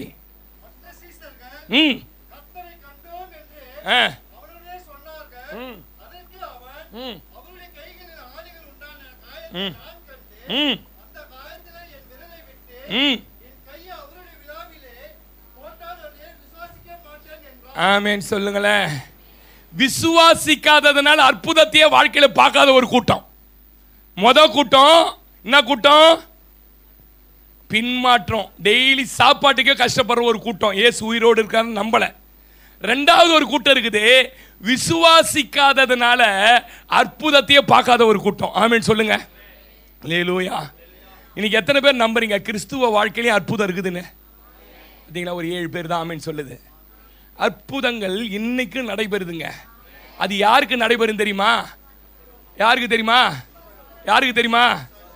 நான் பார்த்தா எனக்கு கிடைக்கட்டும், எனக்கு வரட்டும், கடை திறக்கட்டும், அப்புறம் சர்ச்சுக்கு வரேன், அப்புறம் ஞானஸ்நானம் எடுக்கிறேன், அப்புறமா இது நடக்கட்டும், நான் கொடுக்குறேன். நடக்கவே நடக்காதுன்றேன். நடக்கவே நடக்காது சார். நீங்க சொல்லின்னு இருக்க வரைக்கும் நடக்கவே நடக்காது. இங்க ஒரு பின்மாற்றக்காரன் கூடவே இருந்தவன் சொல்றான், நான் பார்க்கணும், பார்த்தா தான் நம்புவேன். நீ பார்த்தா தான் நம்புவேன்னா நடக்கவே நடக்காதுன்ற. நான் சொல்லுங்க, நாங்களாம் பார்த்தா வந்தோம் ஊழியத்துக்கு, பார்த்தா வந்தோம் இந்த விசுவாச வாழ்க்கைக்கு, பார்த்தா வந்தோம். பார்க்காமே கல்யாணம் பண்ண எத்தனை பேர் ஆமேன்னு சொல்லுவீங்க? நல்ல பொண்டாட்டியை கொடுத்துட்டார். எங்க மாமா தான் பார்த்துட்டு வந்தார், நல்லா இருக்குதுறான்னார். சரி மாமான்ட்டேன். பார்க்காம யாரெல்லாம் இயேசுவை நம்புறீங்களோ அற்புதம் நடக்கும். சில ஆள்லாம் இருக்கிறான் பாருங்களேன், நான் பார்க்கணும், எனக்கு நடக்கட்டும், இது நடந்தா நான் இதை பண்றேன், அது நடந்தா அதை பண்றேன், நான் அப்புறம் சபைக்கு வரேன், அப்புறம் ஞானஸ்நானம் எடுத்துக்கிறேன். நீ சாவர வரையும் எடுக்க மாட்டே பொழுது எனக்கு தெரிஞ்சு. இன்னைக்கு ராத்திரி இயேசுநாதர் வந்துட்டாருன்னா என்ன பண்ணுவீங்க? மனைவி பிள்ளைகளோடு மேலே போவோம். நீங்கள் மட்டும் ஐயோயோ நான் அப்புறமா எடுக்கலான்னு இருந்தேனே. இன்னைக்கு 3 பேருக்கு ஞானஸ்நானம் கொடுக்குறேன். இன்னைக்கு 3 பேருக்கு இப்போ முடிச்சுட்டு திரும்பி அங்கே ஓடணும். விடிய காலையில் 4 மணிக்கு ஓட ஆரம்பித்தேன். ஓடினே திரும்பி இப்போ அங்கே போனோம். மணி 12:30 மணிக்கு ஞானஸ்நானங்க. ஐயா நீ நடக்கட்டும், பார்க்கணும், இது வரட்டும், அது வந்தவன பார்க்கறேன். இப்படி இல்லையா, எனக்கு நடக்கலைனால் அவரை நம்புவேன், எனக்கு கிடைக்கலைனால் அவரை நம்புவேன். ஆமென் சொல்லுங்க. அல்லேலூயா. கடைசி வரை இவரால் எந்த அற்புதமுமே காண முடியலைங்க. அற்புதம் அடையாளம்லாம் ஏமாற்று வேலைங்க. உழைத்தால் தான் மேன்மை என்று இன்றைக்கு பல பேர் விசுவாசிங்க இருக்கிறாங்க. வேலைக்கு போனால் தான் பாஸ்டர் சோறு. யார்? நான் இல்லைன்னு சொன்னேனா? ஆனால் அந்த வேலைக்கு நீ போகிறதுக்கு, சோறு சம்பாதிக்கிறதுக்கு உடம்பு எல்லாம் நல்லா இருக்கணும், அது அவர் தான் கொடுக்குறாருன்னு நான் சொல்கிறேன். இழுத்து விட்டாருன்னா ஒரு நரம்பை என்ன பண்ணுவேன்? இப்படி தான் போவேன் வேலைக்கு. ஹேண்டிகேப்டா சார், சேர்க்க மாட்டேன்னுமா? நான் பேசுறது உங்களுக்கு புரியுதா என்னன்னு எனக்கு தெரியல. நீ செய்யற வேலையில் உன்னை பழைக்க வைக்கிறது என் ஆண்டவர் உனக்கு கொடுத்த ஜீவன். ஆமென் சொல்லுங்க. எத்தனை பேர் இதை நம்புறீங்க? அல்லேலூயாவே சொல்ல மாட்டீங்க. அற்புத அடையாளம் ஏமாற்று வேலை. உழைச்சாதான் சார், போனாதான் சார்னு சொன்னீங்கன்னா உங்களுக்கு என்ன நடக்காதான் தெரியுமா? 13:58 மத்தேயு வாசிங்க. அவர்களுடைய அவிசுவாசத்தின் நிமித்தம். ஐயா உன் வாழ்க்கையில் அநேக அற்புதங்கள் நடக்காததுக்கு என்ன காரணம் தெரியுமா சார்? இன்னைக்கு நான் சொல்லி கொடுத்துட்டு போறேன். உனக்குள்ள என்ன இருக்குது தெரியுமா? ஒரு அவிசுவாசம். இன்னும் அவிசுவாசம், பெரிய அவிசுவாசம் இல்லை. நான் வேலைக்கு போய் சம்பாதிக்கிறேன், நான் போனாதான் உண்டு, நான் வந்தாதான் உண்டு, அதெல்லாம் சார் சும்மா சார் அப்படின்னு சொல்லி அற்புதத்தை நீ என்னைக்கு மறுதளிக்கிற இருதயத்துக்குள்ள வந்துடுச்சோ அன்னைக்கே உன் வாழ்க்கையில் அற்புதம் நடக்கல. ஏங்க நான் கேட்குறேங்க, வெளியில இருந்து யாருன்னே மூஞ்சி தெரியாதுங்க, மாரியம்மாவை கும்பிட்டவன் இவ்வளோ பெரிய பொட்டை வச்சுக்கின்னு மேடை மேலே ஏறி சாட்சி சொல்லுதுங்க. வரும்போது கையெல்லாம் இழுத்துக்கின்னு வந்த இந்த பாஸ்டர் பேசுற செய்தியை கேட்டு இன்னைக்கு கர்த்தர் அற்புதத்தை சுகத்தை என் கை நல்லா ஆயிடுச்சுன்னுது. 17 வருஷமா சபைக்கு வர விசுவாசி இப்படியே உட்காந்துக்குது. இவளுக்கு எப்படி நல்லாச்சு, இவன் எப்படி வந்துட்டா, எப்படி எனக்கு ஒன்றுமே ஆகல. உனக்கு ஒன்றுமே ஆகாது. ஏன் ஒன்றுமே ஆகாதுன்னா நீ என்ன இதெல்லாம் சும்மானே உட்காந்துங்கிறீங்க. இப்படியே சும்மனை கை உடுப்ப வந்தான் பாருங்க ஒருத்தவன். அவன் எப்படி தெரியுமா வரான்? ஏசுகிட்ட போனால் அற்புதம் நடந்துடும் நினச்சி வரான். நம்ம எப்படி தெரியுமா வரோம்? அதெல்லாம் சும்மாங்க போகிறேங்க சர்ச்சுக்கு ஏதோ. அதனால தான் இன்றைக்கும் பலவீனம் மாறல, வியாதி மாறல. ஊரில் இருக்கிறவனுக்குலாம் பேய் ஓட்டு, நம்மளுக்கு பேய் போக மாட்டேது பாருங்க, உள்ளே உட்காந்துங்குது. ஏன்? அதெல்லாம் போகாது, அதெல்லாம் போகாதுங்க, சும்மாங்க. அது வந்துட்டா ஒன்ஸ் வந்தது. இவரே நினச்சி தீர்மானம் பண்ணிக்கினார். அதெல்லாம் என்ன நடக்கலைன்னா அற்புதமே நடக்கலை. 7 மணி மாறாதுங்க, கடைசி வரைக்கும் வயிற்றுக்கு வாய்க்குங்க, அப்படியே போயினே இருக்க வேண்டியதாங்க அப்படின்னு உள்ள தீர்மானம் பண்ணிட்ட பத்தியா. அதனாலே உனக்கு அற்புதம் நடக்கலை நான் நினைக்கிறேன். சொல்ல மாட்டீங்களே, நான் பார்த்தா தான் நம்புவேன். இந்த அவாலா மோசடியா பண்ணுறோம். நம்ம கலசம் எங்கே இருக்குது, கலசத்தை காட்டு, நான் கேஷை காட்டுறேன், துட்டு எடுத்து போயிட்டேன். ஏசுநாதர் அப்படிலாம் யாருக்கு என்ன பண்ண மாட்டாரா? மண்ணூலி பாம்பு எத்தனை கிலோ இருக்கணும்? 4.5 கிலோ இருந்தால் இவ்வளோ இத்தனை கோடியா? அடப்பாவீங்களா? நல்லா கவனிங்க. அப்படி இல்லைங்க. இதை வச்சா 1 வச்சா 2 வச்சா 6 நம்ப ஆண்டவர் கிடையாது. முதல்ல நீ நம்ப ஆரம்பி, உன் வாழ்க்கையில் அற்புதங்கள். நீங்க ஆமேன்லாம் சொல்ல மாட்டீங்க, மூஞ்சி மாறிடுச்சு உங்களுக்கு. ஆமேன். அற்புதம்னா என்ன பாஸ்டர்? உடனே போய் ஒரு பங்களால உட்கார்றதா?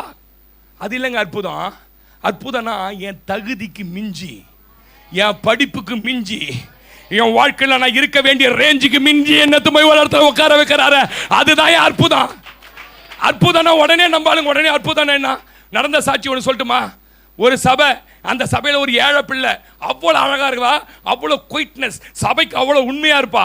அந்த சபைக்கு 75 கம்பெனிகளை வச்சிருந்த ஒரு கோட்டீஸ்வர குடும்பம் வந்தது. இந்த பிள்ளையை பார்த்தாங்க. சபையில் இந்த பிள்ளை இருக்கிற ஆக்டிவிட்டி பாஸ்டர் கூட்டி விசாரிக்கிறாங்க, யார் இந்த பிள்ளை? ரொம்ப ஏழை. அவங்க அப்பா ரிச்சா ஓட்டுறாரு. அவங்க அப்பா என்ன ஓட்டுறாரு? நடந்த சாட்சி, ரிச்சா ஓட்டுறாரு. பரவாயில்ல, எங்க இருக்கு வீடு? வீட்டுக்கு பொண்ணு கேட்க போனா குடிசை வீடு, உட்கார்றதுக்கு ஒரு சேர் இல்லை.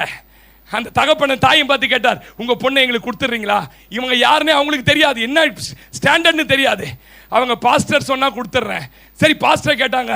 பாஸ்டர் பொண்ணு கேட்கறாங்க, கொடுக்கலாமா? நல்ல குடும்பமான்னு கேட்குது இந்த அம்மா. யாரு? ரிச்சா ஓட்டுற அம்மா கூட்டுக்காரு. ஹே கூடு அப்படின்னாரு. கொடுத்தா 75 கம்பெனிகளுக்கு ஓனரா இருக்கிறவருடைய பையனை. என்ன நடந்தது தெரியுமா? அற்புதம் நடந்தது. சொல்றல்ல, மோகன் சிலாசஸ் இதுல வெறும் 287 மார்க் எடுத்த நான் 10th. எங்க அம்மா நீட்டு படிச்சு டாக்டர் ஆகணும்னு ஆசைப்பட்டாங்க. எனக்கு ஞாபக சக்தி இல்ல, எனக்கு படிப்பு வரல. ஏசப்பா உதவி செய்யுங்கன்னு சொல்ல நான் 692 மார்க்குகள் எடுக்க என் தேவன் அற்புதம் செய்தார். அற்புதம். உடனே நம்மளுக்கு என்னன்னா, உடனே கை நின்றுணும், கால் நின்றுணும், உடனே பங்களா கட்டி இவர் உட்காந்து ஊஞ்சல்ல நாயம்பரமே ஆடணும். அது இல்லை சார் அற்புதம். உன் தகுதிக்கு மிஞ்சி உன்னை ஆசீர்வதிப்பார். எத்தனை பேர் இதெல்லாம் நம்புறீங்க? உன் படிப்புக்கு மிஞ்சி உன்னை ஆசீர்வதிப்பார். நீ எங்க ஏரோப்ளைன்ல பறக்கணும்னா மாத்துவார். லுகாஸ் அண்ணன் தெரியுமா உங்களுக்கு? லுகாஸ் அண்ணன் பசி எடுக்குதுன்றதுக்காக நுனியில இருக்கும் பாருங்க புளிய இலை, அந்த புளிய இலையை சாப்பிட்டு வயிற்ற நிரப்பி ஏப்ப விட்டா புளியா வெளில வரும், கச்ச குழகோன்னு வரும். அப்படி வாழ்ந்த மனுஷன் நீ கர்த்தரோட கிருபையில தாழ்மையா சொல்றேன், 1 மாசத்துக்கு 8 இல்ல 10 நாள் ஃபிளைட்ல பறக்கிறார். போன வாரம் கூட சொன்னார், சகோதரா குன்னூர் போற சகோதரா கோயம்புத்தூர் ஏர்போர்ட்ல இறங்கி வரியானின்னு கூப்பிட்டார். அண்ணா ஊழியம் இருக்குதுண்ணே. நல்லா கவனிங்க சிஸ்டர். அற்புதம்னா என்ன தெரியுமா? காணாமல் எந்த மனுஷன் கர்த்தரை நம்புகிறானோ அவன் வாழ்க்கையில கர்த்தர் நிச்சயமாய். சொல்ல மாட்டீங்க? அல்லேலூயா. அறிவுக்கு பார்க்க முடியாத உயரமான நிலைக்கு நம்மளை என்ன பண்ணிடுவாரு? தானியேல் 4:2-3 வாசிக்க முடிக்க போறேன். தானியேல் 2:3 வாசிக்க முடிக்க போறேன். தானியேல் 4:2-3. உன்னதமான தேவன் என்னிடத்துல செய்த அடையாளங்கள் அற்புதங்களையும். நல்லா கவனிங்க, என்ன நிமிர்ந்து பாருங்க. இந்த உலகத்திலேயே பெரிய ராஜான் பேர் எடுத்தவன் நேபுகாத்நேச்சார். அவனுக்கு ஒரு மனமேட்டி வந்துடுச்சு, என்ன மாதிரிலாம் அவன் இதை கட்ட முடியாது தொங்கு தோட்டத்தை. இந்த அரண்மனையன் மேல ஒருத்தர் பார்த்துன்னே இருந்தார் பாருங்க. அவன் வாயில சொல்லி நிற்கும் போதே பால்கள்ல இருந்து டொம்முன்னு பூச்சி கழுத்தட்டார். கீழே விழுந்தவன் மனுஷனா விழல, மிருகமா மாட்டான். அவன் பார்க்கறான், தான் கை கால்லாம் மிருகம் மாதிரி, மாடு மாதிரி எல்லாம் நகம் வந்து மாடு வேண்டான்.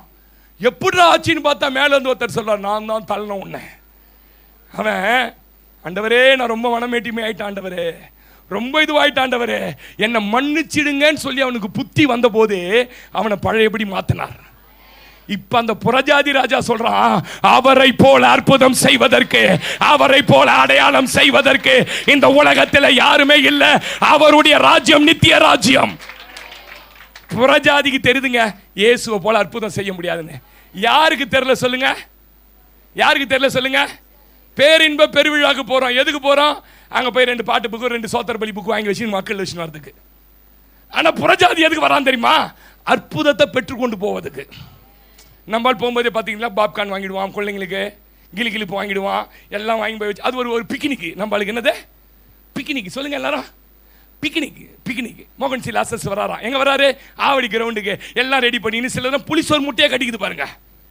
அந்த பாட்டு காணிக்க நேரத்தில் சாப்பிட்டுக்குது ஒரு அம்மா உட்காந்துன்னு. நான் சொன்னேன் சாப்பிட்டே செத்து. நான் பேசுறது உங்களுக்கு புரியணுன்றதுக்காக பேசுறேன். ஐயா, புறஜாதி ஆகிய நேபுகாத்து நேச்சாருக்கு அற்புத அடையாளம் நடக்குதியா? அவன் சொல்றான் இந்த அற்புத அடையாளங்கள் என்னிடத்துல நடத்தவரை பத்தி நான் சொல்லி ஆகணும். சொல்லுங்க, நான் பேசுறது புரியுதா? நாம நம்பாததால எப்படி இருக்கிறோம் தெரியுமா? காலியான கச்சாடி பார்த்துக்கிறீங்களா? ஏன்னா அது எப்படி தண்ணீர், அது எப்படி ஊற்றுவார், பாஸ்டர் ஊற்றுவாரா என்னமோ, அது இன்னும் திராட்சை, அதெல்லாம் சும்மா ஏமாத்துவல. நான் நினைக்கிறேன் கீழே கிரேப் ஜூஸை கிண்டி வச்சிருப்பாருன்னு நினைக்கிறேன். இப்போ தண்ணியை ஊற்றி மேஜிக் பண்ணுவார். நேற்று ஒரு மேஜிக் பண்ணார் பாருங்க. சாரி பார்த்து விதவை குடத்தை எடுத்து கவுக்குறாரு, தண்ணி ஊத்திச்சு. திரும்பி அந்த பாஸ்டர் ஜெபம் பண்ணி குடத்தை ஊத்துறாரு. எனக்கே கப்புன்னு ஆயிடுச்சு. நானே உண்மையிலே ஒரு பாஸ்டர் போலகிறான்னு நினைச்சிக்கினேன். நம்மளுக்கு என்னன்னா அந்த கச்சாடியில் எப்படி தண்ணி வரும், அப்படியே கல்லு ஜாடி மாதிரியே கடைசி வரைக்கும் வெறுமையை பார்த்து போயிடும் பாருங்க. என்னைக்கு விசுவாசிக்கிறீங்களோ இவர் தண்ணியை ஊத்த சொன்னார்னா அது நிச்சயமா மதுரமா மாறும். ஆமென் சொல்லுங்க. அல்லேலூயா. நான் இப்படி சொல்றேன், உங்க வாழ்க்கை நிறைய அற்புதங்கள் நினைஞ்சா மாற போதுங்க. நம்புறீங்களா? இதோ இந்த ராஜேந்திர பிரதர் உட்கார்ந்துருக்கிறார். இந்த சபைக்கு வரும்போது எத்தனை லட்சம் கடன் கேளுங்க. அது அமுதா உட்கார்ந்துருக்கிறாங்க. எத்தனை லட்சம் கடன் கேளுங்க. ஒரே நாளிலே என் இயேசு ராஜா அந்த கடன்களை மாற்றினார். எங்கேயோ தூரத்தில் ஏன் போய் தேடி நிக்கிறீங்க? சாட்சி தோ தேடி நிற்கிறோம். எத்தனை லட்சம் எவ்வளவு வட்டி கட்டினாங்கன்னு கேளுங்க.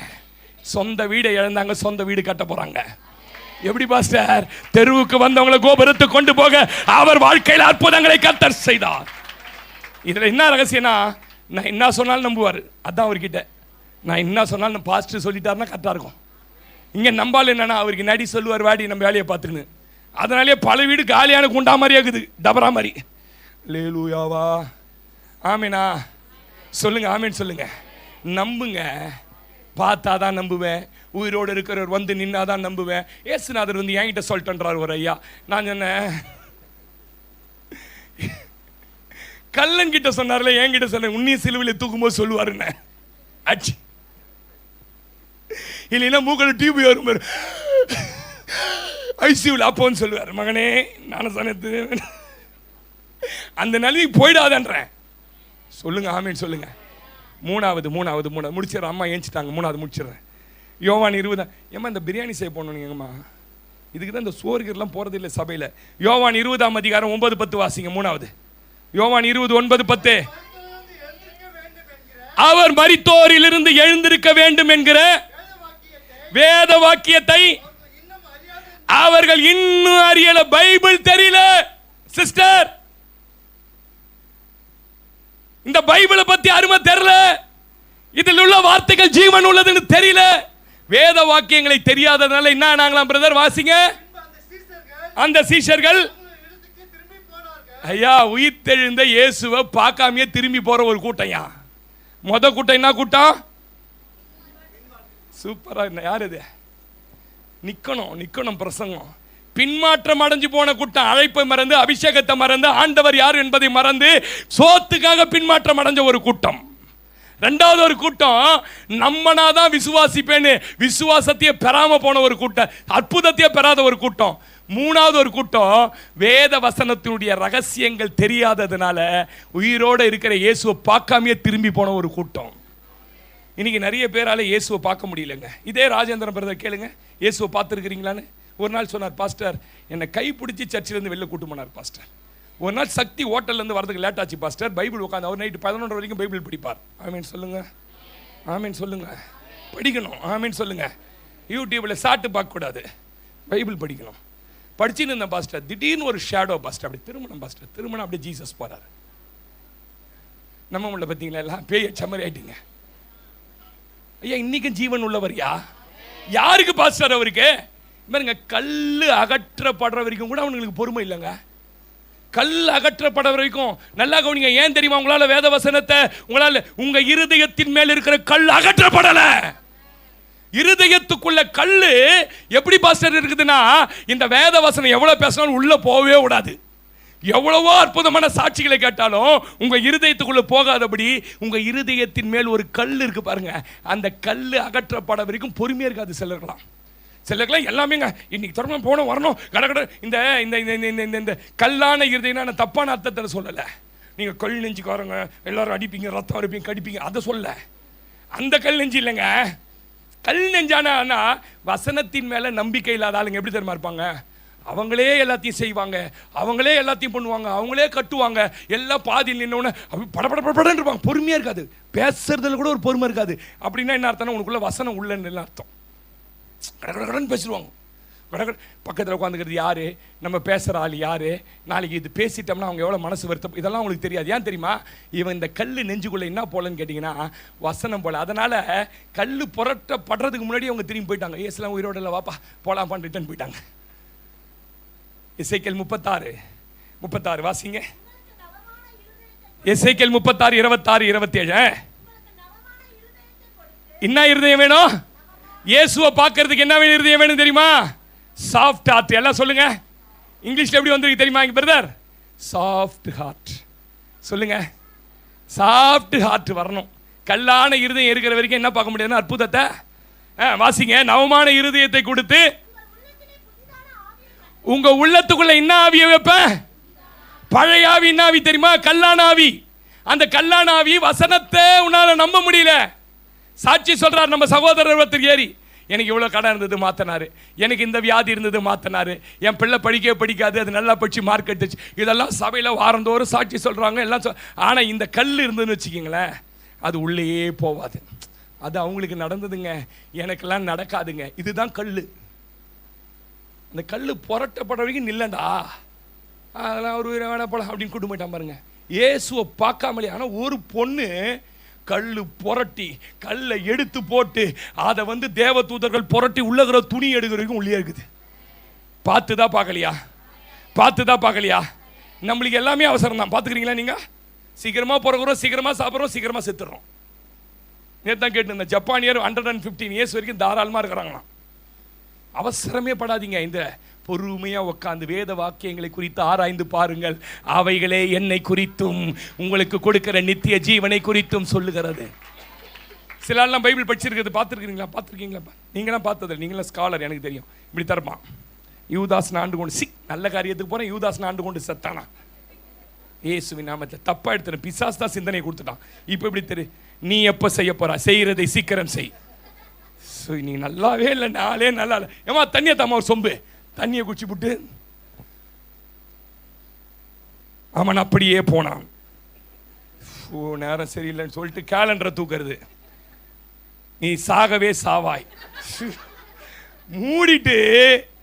இப்படிலாம் பைபிள் படிச்சோம்னா இயேசுநாதர் உயிரோடு இருக்கிறான்னு உங்களுக்கு என்ன பண்ண முடியாதா? வேத வசனங்களை அவன் நம்பலையாம், திரும்பி போயிட்டாங்களாங்க. நீ உயிரோடு இருக்கிற இயேசு எங்க இருக்கிறார் தெரியுமா? நான் சொல்லிட்டோமா, பைபிள்ல இருக்கார். இதை நீ நம்ப ஆரம்பிச்சா அவர் உனக்குள்ள இருந்து வல்லமையாய். பொறுமையா இருங்க. பேசுவது செயல்படுவது எல்லாத்தையும் இயேசு கிட்ட மட்டும் பொறுமையா இருக்கணும். ஆமென் சொல்லுங்க. இயேசுவை பார்க்கிற பேசுகிற அளவுக்கு நீங்க வளர்ந்துட்டீங்கன்னா பரிசுத்தத்தில் இயேசு உங்களுக்கு காட்சி அளிப்பார். கடைசியா சம்பவத்தை சொல்லி முடிக்கிறேன். பாஸ்டர் தாமஸ் சாஸ்திரியா உயிரோடு இருந்த காலங்கள், ஊழியத்துக்கு வந்த ஆரம்ப காலங்களில் அவங்க நண்பர் ஒருத்தர் டிபி ஹாஸ்பிட்டலுக்கு, ஐநாவரம் டிபி ஹாஸ்பிட்டலுக்கு இவர் கூப்பிட்டு போனார். என் நண்பர் ஒருத்தர் ரொம்ப டேமேஜ் ஆகி டிபியில் ரொம்ப இதுவாக இருக்கிறார், பாஸ்டர் நீங்கள் ஜெபம் பண்ணணும்னு போனால் அவர் பேர் கோவிந்தசாமி, அந்த பேஷண்ட் பேர் கோவிந்தசாமி. அப்போ போன உடனே அந்த நண்பர் இவரை பற்றி சொல்கிறார், பயங்கர துன்மா இருக்கேன், வேலைக்கு வரும்போதே குடிச்சிட்டு வருவார், வேலை ஸ்தலத்தில் 4 பொண்டாட்டியை வச்சிருக்கிறாரு, மனைவி அடின்னு அடிப்பார், வீட்டுக்கு 10 ரூபா கொடுக்க மாட்டார், இன்னைக்கு வியாதியில் மாட்டிக்கினார் பாஸ்டர், நீங்கள் அவருக்கு சொல்லுங்கன்னு உடனே தாமஸ் ராஜ் பாஸ்டர் அங்கே போனாங்க. போயிட்டு கோவிந்தசாமி பிரதர்ன்னு சொல்லி பேசி இயேசுவோட அன்பு, இயேசு எப்படி பிறந்தார், அவருடைய கல்வாரி அன்பு, அவர் எதற்காக அடிக்கப்பட்டார், உனக்காக தான் அடிக்கப்பட்டார், உன் அக்கிரமத்துக்குலாம் சொல்ல அந்த கோவிந்தசாமி அந்த கண்ணில் இருந்து தண்ணியா வழுது, அழுது அழுது அழுது அழுது, ஏன் பிரதர் அழுவுறீங்க? ஐயோ இந்த இயேசுவை எனக்கு பல ஆண்டுக்கு முன்ன சொல்ல ஆள் இல்லையே அப்படின்னு இருந்தாலும் அழுதார். அப்புறம் வந்துட்டாரு. இந்த கோவிந்தசாமியை எப்படியாவது ரட்சிப்பில் நடத்தணும்னு பாஸ்டர் அடிக்கடி போய் கோவிந்தசாமி கிட்ட பேசிட்டு இருந்தாங்க. ஒரு நாள் ஆஸ்பத்திரியிலேருந்து ஃபோன் வந்தது, கோவிந்தசாமி சாக போகிறார், அதனால் அவர் கடைசியாக யாரை பார்க்க விரும்புகிறான்னு கேட்டோம். அவர் யார் பேரை சொல்லாமல் உங்கள் பேரை சொன்னார், பாஸ்டர் தாமஸ் ராஜை பார்க்க விரும்புகிறேன் நான் சொன்னார். அதனால் நீங்கள் வரணும் பாஸ்டர் உடனேன்னு சொன்னோடனே தாமஸ் ராஜ் பாஸ்டர் உடனே கிளம்பி அங்கேருந்து போகிறாங்களாம். அங்கேருந்து போனால் கோவிந்தசாமி இழுத்துன்னு இருக்குது, சாகர் நிலைமையில் இருக்காங்க. கோவிந்தசாமி என்ன ஏன் பார்க்கணும் நீங்கள்? இல்லை பாஸ்டர், நீங்கள் மாத்திரம் இந்த இயேசுவை காண்பிக்காமல் இருந்திருந்தா நான் கல்லான நெஞ்சோடைய பாவியாவே செத்துட்ருப்பேன். கல்லான நெஞ்சு பாவின்ற பேர்ல அன்னைக்கு நீங்க வந்து சொல்லிட்டு போனீங்க. குற்ற உணர்வு அடைஞ்சி, பாவ உணர்வு அடைஞ்சி இயேசுவுக்கு என் வாழ்க்கையை ஒப்பு கொடுத்த. நடந்தது என்ன தெரியுமா? ராத்திரி கண் முழித்தேன், திடீரென்று என் அருகிலே ஒருவர் வெண்மூளை தரித்தவராய் வந்து நின்று கொண்டு, கோவிந்தசாமி, உன்னுடைய பாவங்களை நான் மன்னித்து விட்டேன். ரட்சிப்புல நடத்தின பாஸ்டர் இயேசுவை பார்த்தாரான்னு எனக்கு தெரியாது. ஆனா கோவிந்தசாமி கல்லான இருதயம் எடுக்கப்பட்ட போது பாஸ்டர் கேட்டாரா, இப்ப ஏன் அழுவுறீங்க, வருத்தப்படுறீங்களா, ஏன் சபைக்கு வர அதுக்கு அப்படி சொல்ல, என் எதிரே இயேசு தேவ தூதர் சேனைகளோட வந்து நிற்பதை நான் காண்கிறேன். ஐயா, நடத்தின பாஸ்டருக்கு தேவ தூதர் சேனை தெரியலையா? யாருக்கு தெரிஞ்சது தெரியுமா? ஒரு பாவிக்கு தெரிஞ்சது. எப்ப தெரியுமா? கல்லான இருதயம் அகற்றப்பட்ட போது. இயேசு உன்னோடு இருப்பதை, உன் பிரசன்னம் மேல இருப்பதை உன்னால பார்க்க முடியலனாலும் உலகத்தால பார்க்க முடியும். நான் சொல்றேன், யோசேப்போட இயேசு இருந்தார் என்று அவன் எஜமானாகிய போர்த்திபார் கண்டு அவன் கையில் எல்லாத்தையும் கொடுத்துட்டாங்க. நான் சொல்றேன், நீ வேலை ஸ்தலத்துக்கு போனா உன்னை பார்க்கும்போது சொல்ற, நீ இயேசுவோட இருக்கிறவன் அல்ல, உன்னோடு இயேசு இருக்கிறார். உன்னோட இயேசு இருந்தா, தாவீதோட இயேசு இருந்தார் என்று சவுல் அறிந்து பயந்தான். எல்லாரும் மாதிரி மேக்கப் பண்ணி செல்ஃபி எடுக்கிறதுக்காக நம்ம வேலைக்கு போறோம். எல்லாரும் மாதிரி நம்மள லிப்ஸ்டிக் படுத்தாங்க போடுங்க. நான் நல்லா நல்லா போடு, ஆனா வித்தியாசத்தை காண்பிக்கணும். சொல்லுங்களேன், எங்கப்பா போறீங்க? சரக்கடிக்க போற, எனக்கு பிடிக்காது. உன்னோட இயேசு இருக்கிறத அவங்க பார்ப்பாங்க. ஆமென் சொல்லுங்க. இப்படி நீ பரிசுத்தத்தில் வளர வளர என்ன ஆயிடுன்னு கேட்டீங்கன்னா, ஒரு நாள் உன் பக்கத்தில் வந்து நின்று பேசுவார். எத்தனை பேர் நம்புறீங்க? இன்னைக்கு 3 கூட்டத்தை காண்பிச்சேன். அடிப்படையான தேவைகளுக்கே கஷ்டப்படுற கூட்டம். ஏன்? இயேசு உயிரோடு இருக்கிறார் நம்பாததுனால. 2வது ஒரு கூட்டத்தை அற்புதமே பெற்றுக்கொள்ளாத ஒரு கூட்டம். ஏன்? அவரை பார்த்தா கண்டா. 3வது ஒரு கூட்டம் சொன்னேன். என்ன கூட்டம்? தேவனை பார்க்காமலேயே திரும்பி போன ஒரு கூட்டம். கண்ண மூடலாமா? கண்ண மூடலாமா? நீ கர்த்தர் உங்களோட பேசியிருக்கிறார், நான் விசுவாசிக்கிறேன். பிரதர், உன்னை ராஜா மாதிரி நடத்துவார். பிரதர், சிஸ்டர், நீ ராணி மாதிரி வாழ போற. சிஸ்டர், தைரியமா இந்த பிரசங்கம் முடிஞ்சு வீட்டுக்கு இறங்கி போ. ஆண்டவர்கிட்ட ஒரு வார்த்தையை சொல்லு, ஆண்டவரே நீர் உயிரோடு இருக்கிறீர் நம்புறேன். நான் போற சூழ்நிலைய மாம்ச முதலாய் அழுகி போகிறது தான், ஆனாலும் நான் நம்புறேன் ஆண்டவரே உங்களை, நான் நம்புறேன் ஆண்டவரே உங்களை. என் மீட்பர் உயிரோடு இருக்கிறார். எத்தனை பேர் நம்புறீங்க இந்த காலையில? ஹல்லேலூயா. கண்களை மூடி, அப்பா அப்பா, நான் அன்றாடம் தேவைக்கே கஷ்டப்படுறேன்பா, என் கடன்ல கஷ்டப்படுறேன்பா. யோசேப்பு உலகத்துக்கே தானியத்தை அள்ளி களஞ்சியங்களை திறந்து கொடுக்கிறான். ஆனால் யோசேப்பின் குடும்பம் பட்டினியில, அவன் ஜீவனோடு இருக்கிறான் என்பதை நம்பாததனால பட்டினியில கிடந்தார்களே. நீ ஏன் மகளே இயேசு இருக்கிறார்னு நம்ப மாட்ற? ஏன் உனக்குள்ள அப்பப்ப அவிசுவாசம் வந்து வந்து அடிக்குது? அதனாலதான் கஷ்டப்படுறியோ? அதனாலதான் உன் தேவைகளை சந்திக்க, பிள்ளைக்கு ஃபீஸ் கட்டுறதுக்கு இந்த தடவை இந்த மனுஷங்கிட்ட போய் கேட்டா என்ன மூஞ்ச கேட்டுவான்னு எனக்கு தெரியல, பயப்படுறியோ? இன்னைக்கு சொல்லிட்டே போய், என் மீட்பர் உயிரோடு இருக்கிறா, என் மீட்பர் உயிரோடு இருக்கிறா, என் மீட்பர் உயிரோடு இருக்கிறார். என் தகுதிக்கு மிஞ்சி என்ன ஆசீர்வதிப்பார்.